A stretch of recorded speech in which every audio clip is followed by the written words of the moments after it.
Welcome to the Board Game Community Show. I'm your host, Riley Stark. Join me as I get to know folks in this community. They could be designers or streamers, podcasters, YouTubers, publishers, whatever. Really anything with an "er" at the end of its title is welcome here on the Board Game Community Show. Show. Nailed it. Welcome to a Board Game Community Show episode where I am doing it live, and I totally messed that up. And it doesn't matter because I normally release an episode in like 4 hours, and I hadn't recorded anything because it is spring break, and I wanted to take spring break kind of off and hang out with my wife. And I didn't want to take the time to edit an episode, so you get a totally unedited episode all by my lonesome. All right. And it's going to be fun.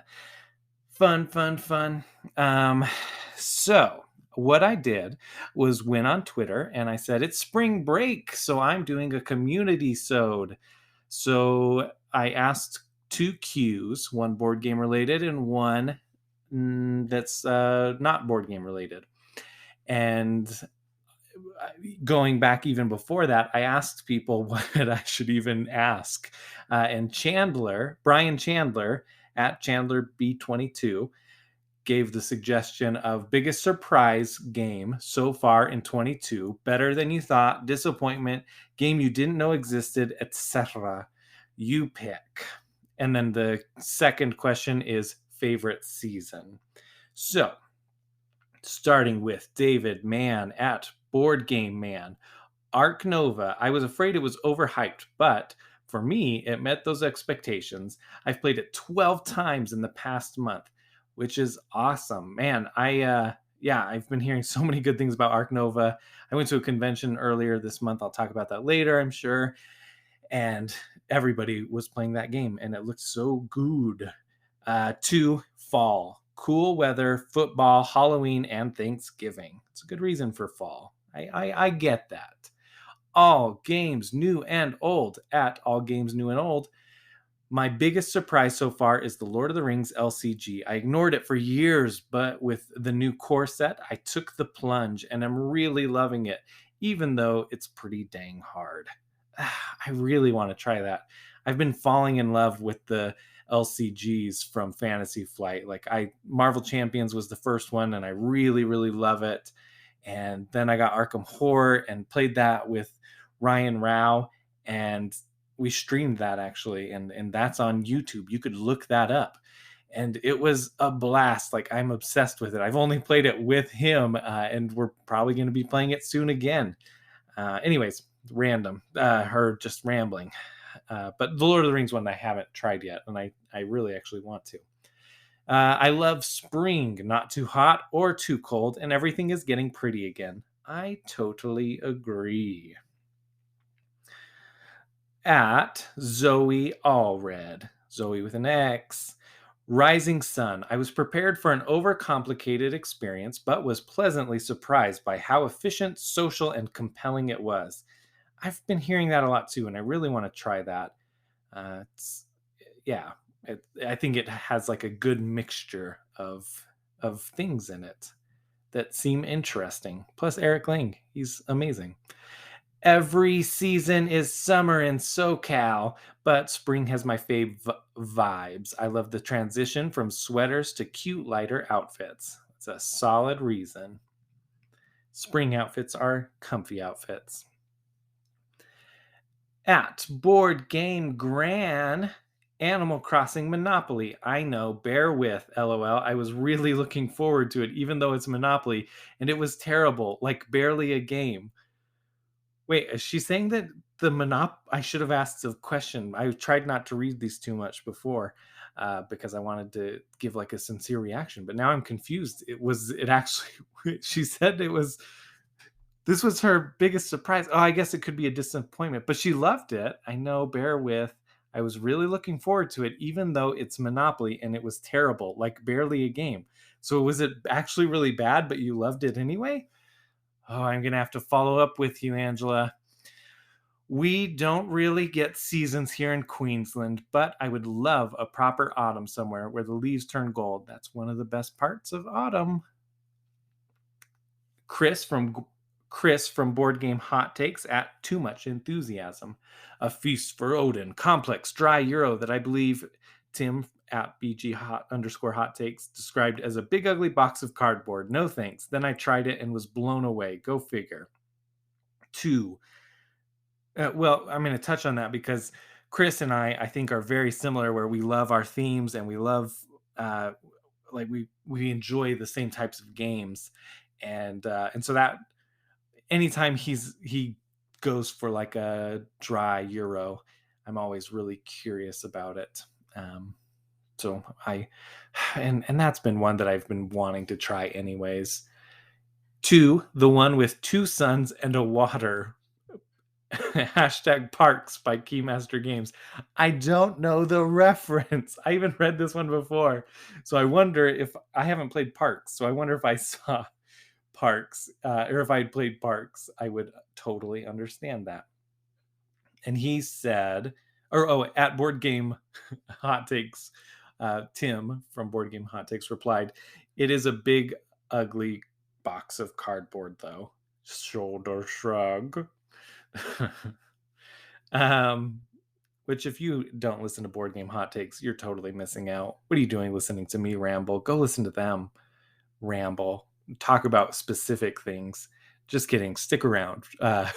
Even though these are always very different episodes because I'm just solo. So, Brian Chandler at Chandler B22, Board Game Arena. I'd avoided online play for years, but think, oh my goodness, I can't talk. I'd avoided online play for years, but picking it up in 22 has been fun. I totally agree. Board Game Arena has made it so that I actually get to play board games. Like, I don't, yeah, it's incredible. I'm with you, Brian. And I get to play games with him. I just barely beat him at Welcome to. Just barely, though. It was like a 2-point game. It's wild. Probably the closest game I've ever had of that game. And his favorite season, Alias, season 1. One of the best TV stories of all time. Season 2 and season 3 are okay, but season 1 in particular still holds up. And this is probably going to be my favorite answer because I haven't seen Alias and I really want to, actually.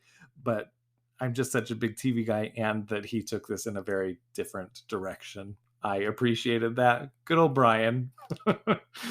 Mr. Rao. At Mr. Rao 643. That's Ryan. He said, "This is pretty recent, but I've been surprised on how addicting Cuphead fast rolling dice game from the op is. 15 plus plays in just over a week. Everything is Cuphead in our house lately. Board game, Netflix show, video games. My nephew is obsessed with the show, and he's been trying to play the video games, but I know it's very punishing. It's a difficult game, but I actually want to get the Cuphead game. I went and looked it up. It's co-op. It seems kind of cool, and I want to play it with my nephew and see how he likes it. Its price point was the only problem. It was a little more expensive than I was willing to pay for it, but maybe I'll just take the dive. I don't know. He said, "Do love the summertime as a teacher." Oh, yeah, I feel that. My wife's a teacher, and it is the best when I get to have her home during summer. Tim from Board Game Hot Takes at BG underscore hot takes. Lagrange. It wasn't really on my radar, and now it's one of my favorite games. And they did an episode on it, and it actually made me really, really interested in it. I almost backed it, but I was like, you know what? I have so many other things that I want, and yeah, I didn't. But I will be interested in trying it one day. Autumn here is beautiful, and my birthday lands then, so it's extra special. I'm curious, actually, if other people's favorite season is their birthday season as well, because mine actually is. um, sorry, you don't. That's not going to be edited out. Now you get to hear coughs and ums and uhs. No edits, bruh and sis and there. All right, at Fun Organized. That's my buddy Phil. Listen to that podcast. That's another one of my absolute favorite podcasts. I listened. They released a new episode today, the day I'm recording. They come out on Thursdays. My episodes come out Fridays, and I try and listen to those ASAP because they are good. Really, really good. Like legitimately, go try, go listen to like almost any of their episodes. Look for a game that might look familiar to you, or something you're interested in, and just listen to it and you'll be blown away. So Phil said, randomly stumbling across the 2020 remake of Ghost Castle. I didn't even know it existed, but bought it then, and they're purely on the nostalgia value. LOL. That was actually today's episode that came out. Was oh wait, no. Today was Horror Clicks. I'm guessing that their next episode will be Ghost Castle. So I'm excited to hear his thoughts on it. The Horror Clicks one was really fun too, actually. It got me thinking about a lot of questions with different types of things.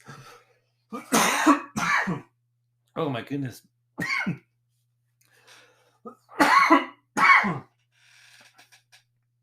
I don't have any water in here.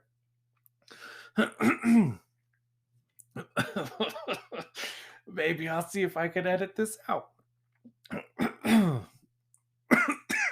Sorry, guys. And he said, Autumn, I'm a huge fan of Halloween. As you know, it's the gay Christmas. Oh, I love Phil so much. Yeah. I I get it. He's shown me pictures of his Halloween costumes and I love them so much, in his Halloween parties. I don't have COVID. And the reason that I'm cough a little bit more like I'm injured today. My wife and I went to a nice fancy hotel and it had like a stairway leading up to like the bedroom. It was like a bedroom loft. It was very fancy and I fell down those stairs and rolled down them and I was holding a goblet. It was empty. But when I got to the bottom, I just rolled and tried to catch myself with my hand holding the goblet and just shattered that glass. I didn't get cut up, but like my body is just so bruised and and in pain. So hey, and it's late. So anyways, you're getting like weird injured Riley. And I feel like ever since I like hurt myself, I've been like coughing more, which I don't know what's up with that. Punctured lung, probably NBD, whatever. I'll walk it off. Uh, so, oh, I forgot to answer mine. My biggest surprise is I finally got. So there was a board game convention here in Utah. So it's called SaltCon, and it was incredible. It was so much fun to play so many games.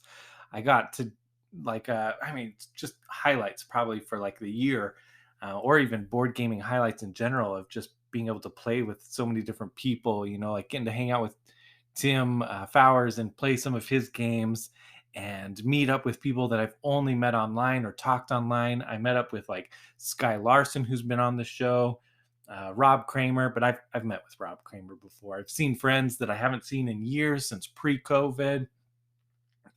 People that I've just gone to know through the Board Game Designers Guild of Utah, and so that was really really fun. But I got to play Anachrony, which I've heard so many good things about, and I've been really really interested in. I've tried to find it to buy, never been able to find it to buy anywhere. I hope that it comes back in stock in a lot of places because that game blew me away. Like I played with two other people from my guild, and they just like the person who taught it did such a good job tying the theme to the mechanics, and I'm pretty sure it sounds like that's how it is, like in the rule book, I assume.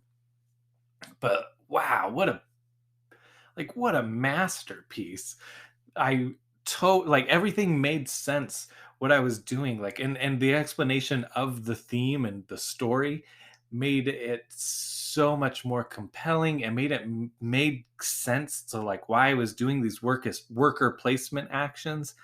It is like, if you haven't played Anachrony and you ever get the chance, do it, because that game, like, wowza, wowza, wowza. I want the all-in type stuff, like, it's crazy expensive to buy it now. I wish I had backed it on Kickstarter. I hope they do another Kickstarter or something that like I could maybe get it at a discounted price or something. I don't know. It's just, man, that game, it blew me away. I am obsessed with it. I would say it's like Spirit Island and Anachrony might be my two favorite games, but I have a hard time saying that for Anachrony because I don't own it and I've only gotten to play it once. But yeah, it's just that good. My favorite season is spring, and that's my birthday. My birthday is in the spring. And so I'm wondering if other people's are that way too. Let me know. At me on Twitter, at Riled Nerd. Um, also, I'm so sorry. Of course, on an episode where I don't edit, I have a huge cough attack and can't speak very well, and then bang my desk right there, and my chair is squeaking. And wow, you all are so lucky, ladies, gentlemen, and theys and thems. Speaking of which, never mind. I don't need to go off. Well, you know what? Today, the day I'm recording this, is like Trans Visibility Day, and so I announced on Twitter that I have an ad that plays at the end of the podcast, and it is like I earn 1 penny per listen. So you've given me a penny just for listening to this episode, and I decided last year that I was going to donate money earned from the show. To some sort of charitable cause. So last year I gave all of the money to, and more. I like doubled the money because it's not a lot of money. I'm not that big. I don't have that big of an audience. But like I gave a good chunk um, to Rick Lorenzen's GoFundMe when he passed, to help kind of take care of some costs and take care of his kids and whatnot. So that is important to me. And so now I have decided to do another charity, and it is the translifeline.org. Yeah, translifeline.org. With all the crap that's going on with um, like legislation and bills being passed against the trans community that just are total BS, I've decided to donate money to something trans. So that's the one I ended up landing on. There were a couple other options that I liked, and of course now I cannot remember what they are. But it, it's good to do something good. Good to put good out there. So if you can, I would love it if you joined me in donating, or just showing your love and support to the trans community, to your trans friends. And like, I grew up really, like, I don't want to get too political here or anything, but like I grew up very, very conservative.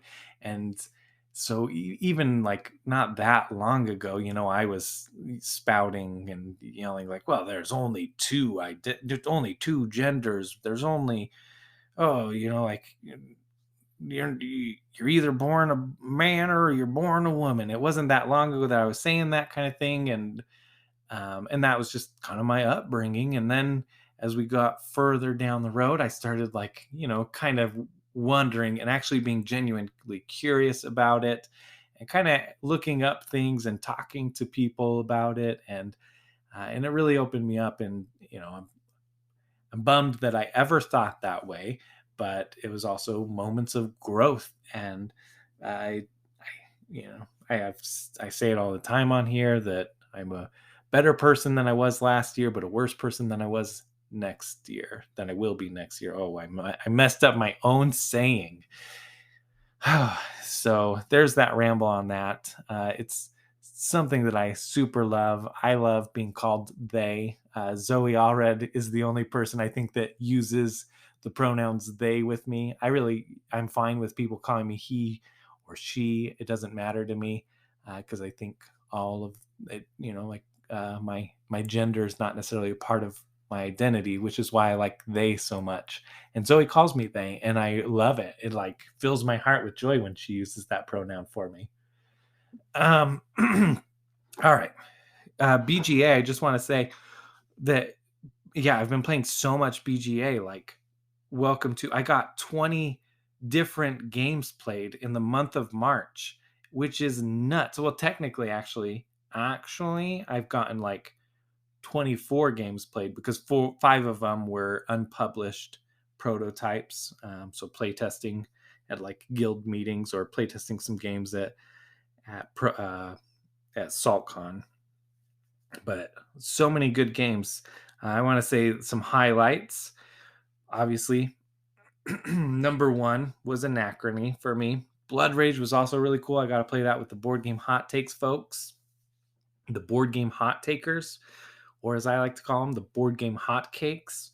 Yeah, that was really fun, actually. It was my first time playing Blood Rage. It's one I've been really curious about, and I thought it was really, really well done. I didn't understand some things, and now I understand them, so I'd be interested in trying it again one day.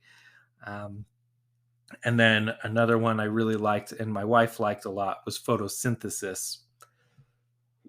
And so we actually just bought that today and are excited to start playing that with like family and friends and just the two of us. She really, really loved it, which is nice. It's always nice when we find a game that resonates with her. So I think that's going to be it. I thank you for listening to me ramble for 20 minutes and cough for like 5 of those minutes. My voice is starting to go again. And yeah, wow. I don't blame you if you didn't make it through this or if you hated this. That's okay. Thank you, anyways, for sticking around this long.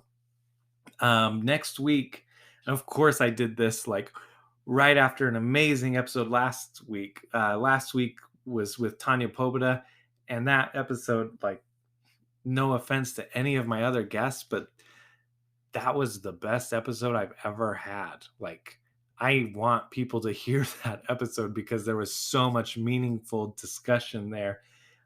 And she's just so cool and smart, and there was so much interesting things to learn in that episode. So if you haven't listened to that, go back and listen to it. There's my cat pawing at my door. Normally I would just do a take 2 and edit that out, but yeah, guess what? You get it. And then next week is my 1 year. Like, I've been podcasting for 1 year. That's crazy. I can't even imagine. I'm so bad at planning. But I'm going to try and find something fun to do for my 1 year episode. Maybe if you want, you could send a message or something and I'll read it on the air. I don't know. I'm so bad at planning things ahead. I'm such a casual person. I will also be doing next Thursday, April 7th, I believe, another Board Game Insights on YouTube, and that'll be a lot of fun. That's with Angela, Board Game Gran, and Josh, Board Game Captain, and then Zoe Allred is also going to join us for that. And we're going to talk about, oh boy, I should have looked that up before I started, but it's something to the effect of like something that board games don't hit quite yet, like something that's missing in board games. And that it's a lot better. Well, it's a lot more well said. Oh geez, it's late. And yeah, but it'll be a really fun conversation. Those three other folks are much better spoken than me and much more awesome than me. And I'm pretty awesome, so that's saying something. That wasn't even self-deprecating. It was just, like saying that that's how cool they all are. That's gonna be it. If you enjoy the show, I shouldn't even say this after this episode, leave a review, uh, recommend it to friends, recommend other episodes, go back and, choose any old episode.